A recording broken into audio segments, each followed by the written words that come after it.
Exatamente. A gente chamei ela aqui para a gente ver, né, como nós podemos fazer, né, como nós podemos investir no nosso ministério. Ela andou esse tempo todo, veio e já vai embora hoje ainda. E muitas vezes nós temos oportunidades perto de nós, né, e deixamos assim passar, e somos, simpósio de novo, e a Cíntia de novo, lá vem a Cíntia com o simpósio, tem que fazer a inscrição, São momentos. Eu estava conversando com a Irema e ela falando, Cíntia, eu nunca participei de um momento com palavras tão poderosas como foi esse de hoje.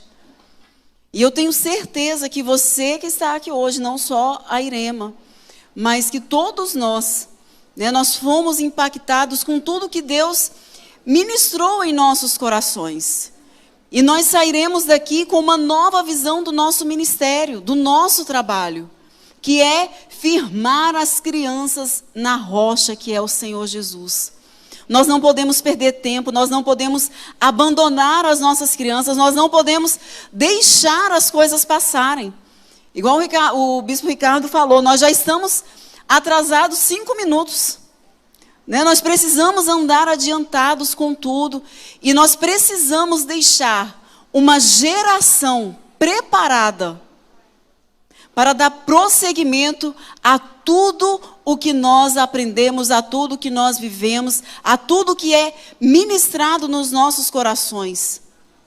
Eu queria que você abrisse a sua Bíblia aí no livro de 2 Reis, no capítulo 20, do versículo 1 ao versículo 11.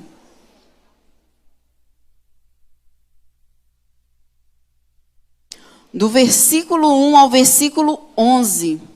Quero agradecer aos nossos irmãos que estão nos acompanhando desde cedo, pela transmissão online. Não puderam estar aqui, né? Os irmãos que estão na Bahia, os irmãos que estão aqui também, ou que estão em Minas, que estão longe. Que Deus abençoe vocês. Depois nós vamos disponibilizar cada uma dessas palavras separadas, né, que você pode enviar, você pode passar para outras pessoas e até mesmo estudar para que você consiga ministrar também para as outras pessoas. Livro de 2 Reis, no capítulo 20, do versículo 1 ao 11, que diz o seguinte: naquele tempo Ezequias ficou doente e quase morreu. O profeta Isaías, filho de Amós, foi visitá-lo e disse-lhe: assim diz o Senhor, ponha em ordem a sua casa, pois você não se recuperará. Ezequias virou o rosto para a parede e orou ao Senhor: lembra-te, Senhor, como tenho te servido com fidelidade e com devoção sincera. Tenho feito o que tu aprovas. E Ezequias chorou amargamente. Antes de Isaías deixar o pátio intermediário, a palavra do Senhor veio a ele e disse: volte e diga a Ezequias, líder do meu povo, assim diz o Senhor, Deus de Davi, seu predecessor, ouvi sua oração, vi suas lágrimas, eu o curarei. Daqui a 3 dias você subirá ao templo do Senhor. Acrescentarei 15 anos à sua vida e livrarei você e essa cidade das mãos do rei da Assíria. Defenderei essa cidade por causa de mim mesmo e do meu servo Davi. Então disse Isaías: preparem um emplastro de figos. Eles o fizeram e aplicaram na úlcera e ele se recuperou. Ezequias havia perguntado a Isaías: qual será o sinal de que o Senhor me curará e de que de hoje a 3 dias subirei ao templo do Senhor? Isaías respondeu: o sinal de que o Senhor vai cumprir o que prometeu é este. Você prefere? Olha só, Deus ainda deu opções, né? Você prefere que a sombra avance ou recue 10 graus na escadaria? Então disse Ezequias: como é fácil a sombra avançar 10 graus, prefiro que ela recue 10 graus. Então o profeta Isaías clamou ao Senhor, e este fez a sombra recuar os 10 graus que havia descido na escadaria de Acás. Uau! Forte, né, esse texto? O que nós lemos aqui é uma mensagem de Deus dirigida a um homem, não era um homem qualquer. Ele era considerado príncipe do povo de Deus. Ezequias, ele foi um grande líder espiritual, um homem de fé, que trouxe o avivamento para a geração dele. Ele pega uma geração que era totalmente apática, que era totalmente desligada das coisas de Deus, e traz essa geração e conduz essa geração até o altar do Senhor. Mas a mensagem que Deus leva para Ezequias através de Isaías é extremamente clara. Primeiro, você vai morrer e não vai viver. Segundo, ponha a sua casa em ordem.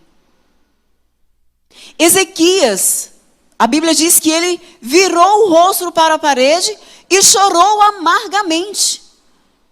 Por que será que ele chorou amargamente? Quem sabe me dizer? Não tenho chocolate igual a Dai, gente. Ó, devia ter trazido. Porque ele não queria morrer. Se nós fôssemos fazer as contas, Ezequias, ele tinha 39 anos. A Bíblia diz que ele viveu 54 anos, sendo que foi acrescido 15 anos. Ele tinha a minha idade, 39 anos. Eu não quero morrer. Não agora. Estou na flor da idade, estou bem, estou bela, né? Estou iniciando uma vida, não está na hora de morrer. E Ezequias, certamente, ele pensou a mesma coisa. Eu estou iniciando a minha vida, eu não quero morrer agora. Então ele virou o rosto para a parede e ele chorou amargamente. E a pergunta que eu quero fazer para você é: por que ele, sendo um homem que andava segundo o coração de Deus, que era um príncipe do reino do Senhor, por que Deus trouxe essa palavra a Ezequias? E sendo que depois disso, Deus ainda acrescentou a ele 15 anos. Talvez seja uma das melhores formas de Deus pegar Ezequias e dar uma chacoalhada nele. Ei, acorda, põe a tua casa em ordem, porque você vai morrer. Serviu para Ezequias e serve para nós. Serve para nós nos dias de hoje. Às vezes nós estamos passando por problemas, por dificuldades, e nós estamos, como o Ricardo ministrou aqui, como a Camila ministrou aqui, muitas vezes nós estamos abandonando os nossos filhos, estamos abandonando a nossa casa, estamos abandonando aquilo que Deus colocou nas nossas mãos para que seja feito. E nós precisamos, a morte, ela é um momento que nós paramos para refletir. Quando nós vamos num velório, aquilo ali, a gente, vendo aquela situação toda, a gente começa a refletir na vida que nós estamos levando. Quando será a minha vez? Deus avisou a Ezequias: põe a tua casa em ordem, porque você morrerá. E aí, às vezes, você pode pensar assim: não, Cíntia, mas pode ser que era lá no reino, na área espiritual dele. A Bíblia fala que Ezequias, ele foi um servo do Senhor. E ele foi um dos mais notáveis reis de Judá. Ele foi um instrumento de Deus para aquela geração. Foi ele que trouxe o avivamento. Ele trouxe toda aquela geração para os caminhos do Senhor de volta. Quando Deus fala para ele: põe a tua casa em ordem, certamente ele estava falando da sua casa, da sua família. Nós precisamos colocar a nossa casa em ordem.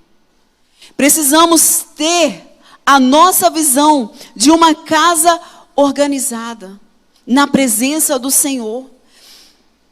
Deus diz para Ezequias: põe a sua casa em ordem. E ele ganhou 15 anos, mas ele iria morrer. Assim como o salário do pecado é a morte, ele chegaria ao fim da sua vida. Nós não gostamos de pensar em morte. Não sei vocês, lá em casa morte não é um assunto que a gente conversa muito. O senhor Silvio, meu pai, bispo Silvio, ele tem mania de sair do quarto e ir para a cozinha e ele sai cantando. O quarto está aqui. Aí ele sai daqui. Lá verei meu pai, lá verei minha mãe. Aí chega na cozinha, aí ele para de cantar. Era a segunda, estava aqui no meu script. Aonde que vai ver o pai e a mãe? É lá na glória. Lá verei Isaac e Jacó. É só os mais antigos, né, que conhecem essa. Isaac e Jacó. Então, é falando de morte, é lá no céu, é na glória. E a gente não gosta de pensar sobre isso. Nós não gostamos de conversar sobre isso, nós não gostamos de pensar na possibilidade de morte. Estar pronto para partir envolve a nossa vida espiritual, mas também a nossa vida familiar.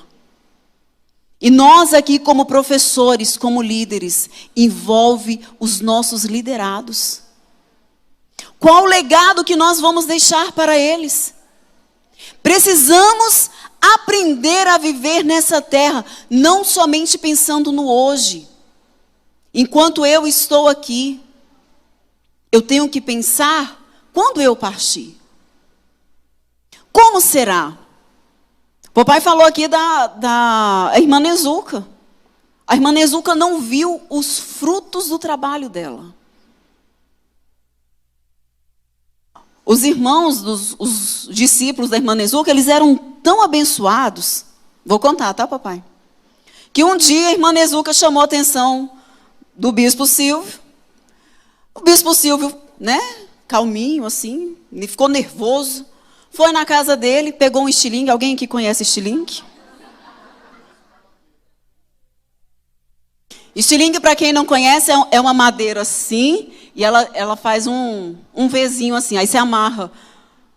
Cadê os meninos? O Rafael não tem não, né? Amarra um elástico aqui, a outra ponta de cá, bota a pedra e ó. Olha só. Uma arma branca. E ele era bom no estilingue. Ficou muito nervoso com a irmã Nezuca, pegou o estilingue, foi na casa dele buscar o estilingue para dar uma pedrada na cabeça da irmã Nezuca. Graças a Deus que a irmã Nezuca já tinha entrado dentro da igreja com os meninos, e ela ficou livre disso. Mas ela não viu os frutos do trabalho dela. E nós, como pais, como líderes, como pastores, nós precisamos pensar no legado que nós vamos deixar. Nas próximas gerações. Cíntia, eu não tenho filhos ainda, mas eu já tenho que pensar nas gerações que virão depois dos meus filhos. Tenho que pensar nos meus filhos e tenho que pensar nos que virão depois. Ezequias era um homem de fé. Quando Deus fala com ele, ele simplesmente vira o rosto para a parede e diz: lembra-te, Senhor, do que eu fiz diante de ti, de como andei diante de ti. Será que se o profeta chegasse aqui hoje e falasse para nós: põe a casa em ordem porque certamente morrerás? Será que nós poderíamos orar como Ezequias? Lembra, Senhor, de como eu andei diante de ti, do que eu fiz diante de ti. Ezequias, ele entendia perfeitamente a lei da semeadura. A semeadura e a colheita. A semente nós escolhemos. Mas a colheita é aquilo ali que você plantou. Não tem como você mudar. Se você planta um caroço de milho, não vai nascer um pé de feijão. Vai nascer um pé de milho. E em outras palavras, era como se Ezequias dissesse: Senhor, eu te honrei e eu espero que me honres. Para ser um cristão que ore na forma que Ezequias orou, tinha que estar muito alinhado com o Senhor. tinha que estar muito alinhado com o Senhor. Será que Ezequias era ou não era um homem de fé? Não era um homem que andava correto diante do Senhor? O problema de Ezequias não era a sua fé, ou o seu ministério, ou o seu reinado. Mas ele deixou de prestar atenção, ele deixou de cuidar da sua vida familiar. Muitas vezes a gente se envolve com tanta coisa na igreja. É tanto coisa, é tudo isso, e a gente esquece da nossa casa. Esquece dos nossos filhos. Esquece dos nossos pais. Precisamos colocar a nossa casa em ordem. Nós precisamos estar comprometidos com as gerações seguintes. Será que quando Deus deu a ordem para Ezequias, coloque a sua casa em ordem, porque certamente morrerás. Será que Ezequias fez o que Deus mandou? O que Deus tinha prometido para Ezequias, Deus cumpriu. Acrescentou 15 anos de sua vida.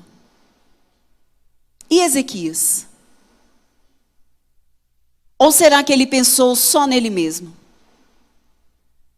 Estou aqui de boa, estou tranquilo, estou sarado, vou viver minha vida, vou fazer as coisas do jeito que eu achar melhor.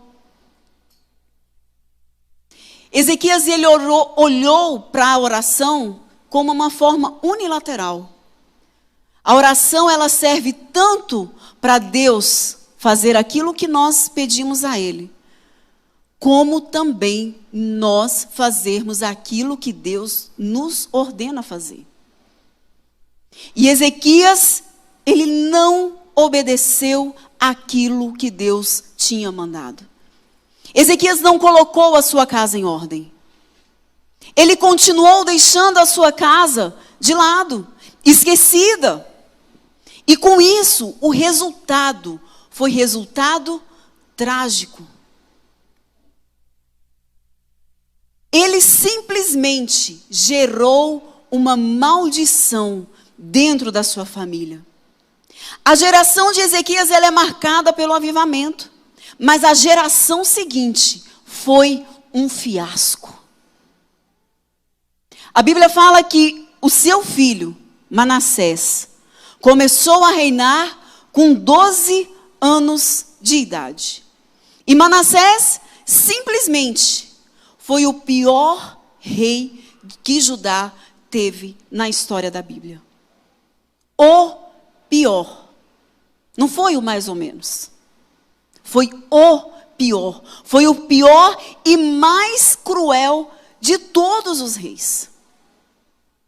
Se Manassés começou a reinar com 12 anos, ele foi gerado nos 15 anos acrescidos. E nós podemos ver que Ezequias não cuidou da próxima geração. Ezequias, ele não cuidou da sua casa. Ele não colocou a sua casa em ordem. Ele não deu ouvidos ao que o Senhor disse. O não obedecer ao Senhor fez com que Ezequias fosse de um extremo de ser um homem de Deus, um homem que trouxe o avivamento, para ser aquele que introduziu o pior rei. O que traria uma geração inteira ao fio da espada. Precisamos entender que não adianta sermos uma bênção somente nos nossos dias. Eu quero te perguntar hoje: o que vamos deixar para depois de nós? O que você vai deixar para depois que você partir? Será que quando nós não estivermos mais aqui, os nossos discípulos, os nossos alunos, né, Alessandra, vai poder dizer: ah, lembra da tia Cíntia? A tia Cíntia me ensinou assim. Ou será que, nossa, tia Cíntia... Aí o outro olhar: tia Cíntia? Quem é tia Cíntia? Nunca nem ouvi falar. Que história? Quem? Da onde? Precisamos deixar um legado. Ezequias, ele não correspondeu ao que o Senhor ordenou. Mesmo ele recebendo a cura, ele não correspondeu aos benefícios que o Senhor lhe fez. Receber um milagre, queridos, não é apenas um privilégio, mas também uma responsabilidade. Ezequias, ele não pensou nos dias futuros, apenas nos seus dias.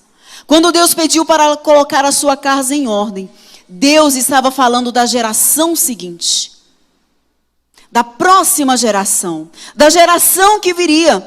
Mas o problema é que a maioria de nós não conseguimos pensar além dos nossos dias. É triste pensarmos que Ezequias era um homem de fé, mas mesmo assim ele não conseguiu enxergar além de si. Nós precisamos abençoar a próxima geração. Sejam os nossos filhos físicos, biológicos, sejam os nossos filhos espirituais.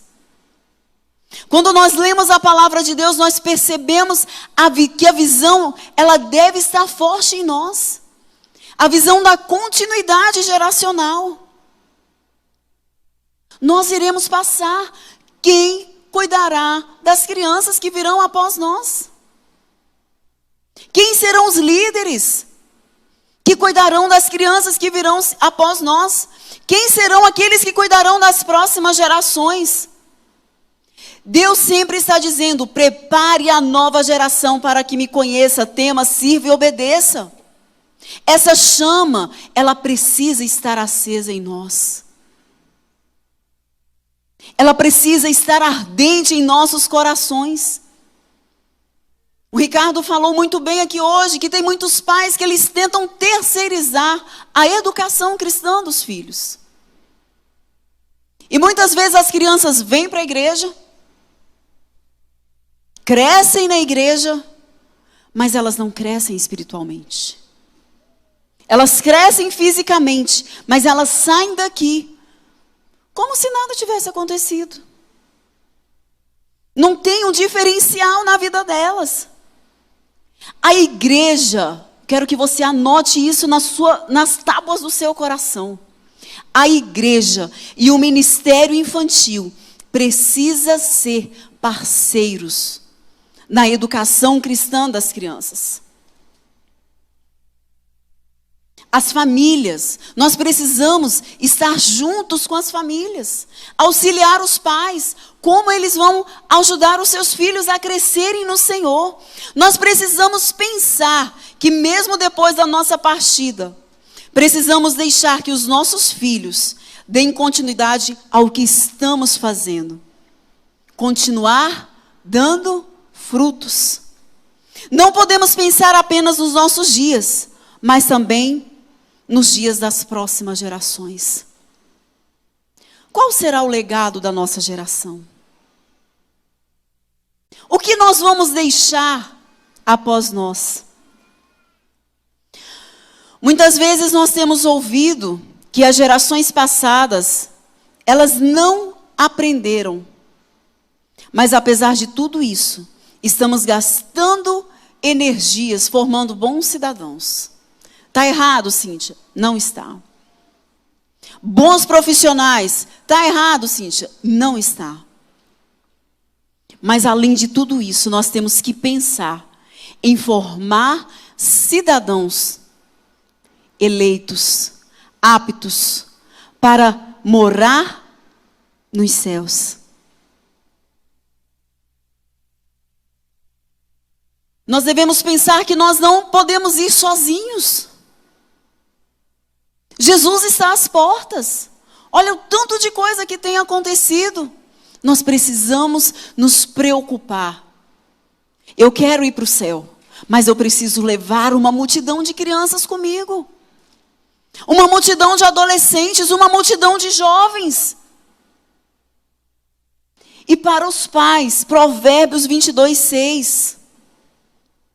Ensine a criança no caminho.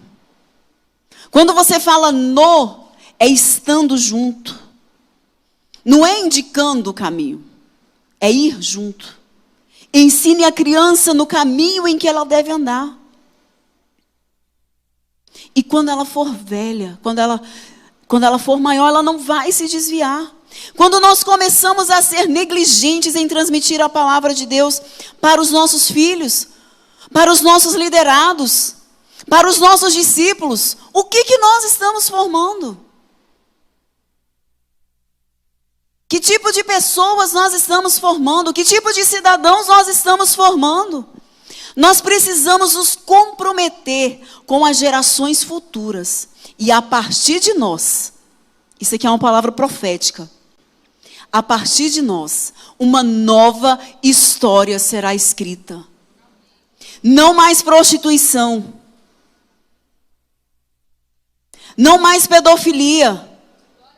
Não mais aborto. Chega! Acabou! Nós precisamos mudar a história das próximas gerações. Nós não podemos perder os nossos filhos. Precisamos reescrever a história. E tem que ser a partir de nós. Dentro das nossas salas, nas nossas salas de aula como professores, nas nossas salas, dentro das nossas casas. É levando a criança junto. Não podemos perder os nossos filhos para o mundo, para as drogas, para a prostituição, para o suicídio. O que nós estamos fazendo para mudar as gerações futuras? Qual a semente que estamos usando? Nós temos a responsabilidade de alterar a história das próximas gerações. Nós temos essa responsabilidade. E eu quero te desafiar e te encorajar a começar uma nova história a partir de hoje. 12 de março de 2022, uma nova história estará sendo escrita na sua vida. Uma nova história estará sendo escrita no teu ministério. Uma nova história estará sendo escrita na tua casa. Uma nova história estará sendo escrita na tua cidade. A partir de você, a começar de mim. Nós precisamos mudar a história. E aí você olha, Cíntia, mas está tudo perdido. Está tudo difícil.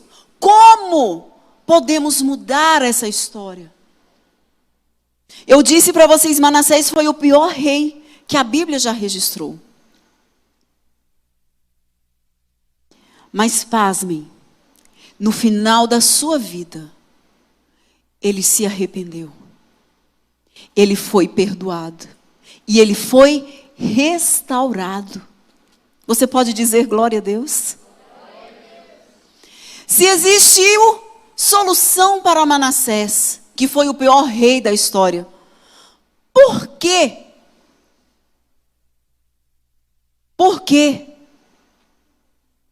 não haverá solução para nós? Por que não haverá solução para a nossa geração? Nós precisamos ser homens e mulheres de Deus, que mesmo não estando mais na terra, continuaremos dando frutos.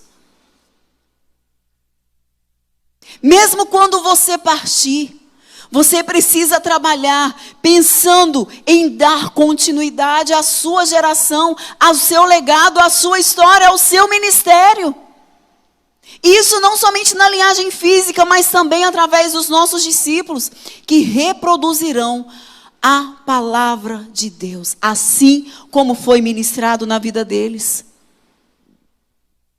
O chamado de Deus para nós não é que sejamos santos apenas nos nossos dias, mas que também preparemos uma linhagem santa e poderosa para o Senhor Jesus. E eu quero te pedir que você se coloque em pé neste momento. Nós vamos fazer 2 orações. E aqui a gente já vai caminhando para o fim. Quero chamar aqui o Bispo Silvio. Vem aqui, pastor Ricardo. Nós vamos orar, pastora Sônia, por favor. Nós vamos orar consagrando e santificando a sua linhagem a Deus. Cíntia, eu não sou casado, não tenho filhos. Não tem problema. Você já vai orar pela sua linhagem. Você já vai consagrar a sua linhagem ao Senhor Jesus. Vai profetizar palavras de vida, palavras de vitória sobre os seus filhos. Não tenho ainda, já profetiza quando chegar. Sobre os seus netos. Às vezes vocês estão aqui e seus filhos não estão na casa do Senhor. Cíntia, eu tenho cuidado tanto da obra de Deus, eu tenho trabalhado para o Senhor, mas os meus filhos estão perdidos. Você vai consagrar a vida deles agora ao Senhor Jesus. Você vai consagrar os seus netos ao Senhor Jesus. A sua linhagem, a partir de você, terá a história transformada. Terá a história transformada. Apresente ao Senhor para que o milagre de Deus venha sobre a nossa geração. E o segundo ponto, nós vamos consagrar a sua vida e o seu ministério para que você seja alguém que prepare uma nova geração para alcançar reinos e fazer a diferença na face da terra. Então essa é a primeira oração. Você vai apresentar a sua linhagem. Vai apresentar os seus filhos. Vai apresentar os seus netos. Os seus bisnetos. Os seus tataranetos. Primeiro nós vamos orar por eles. E depois nós vamos orar por nós. E consagrar a nossa vida ao Senhor Jesus. Glória a Deus.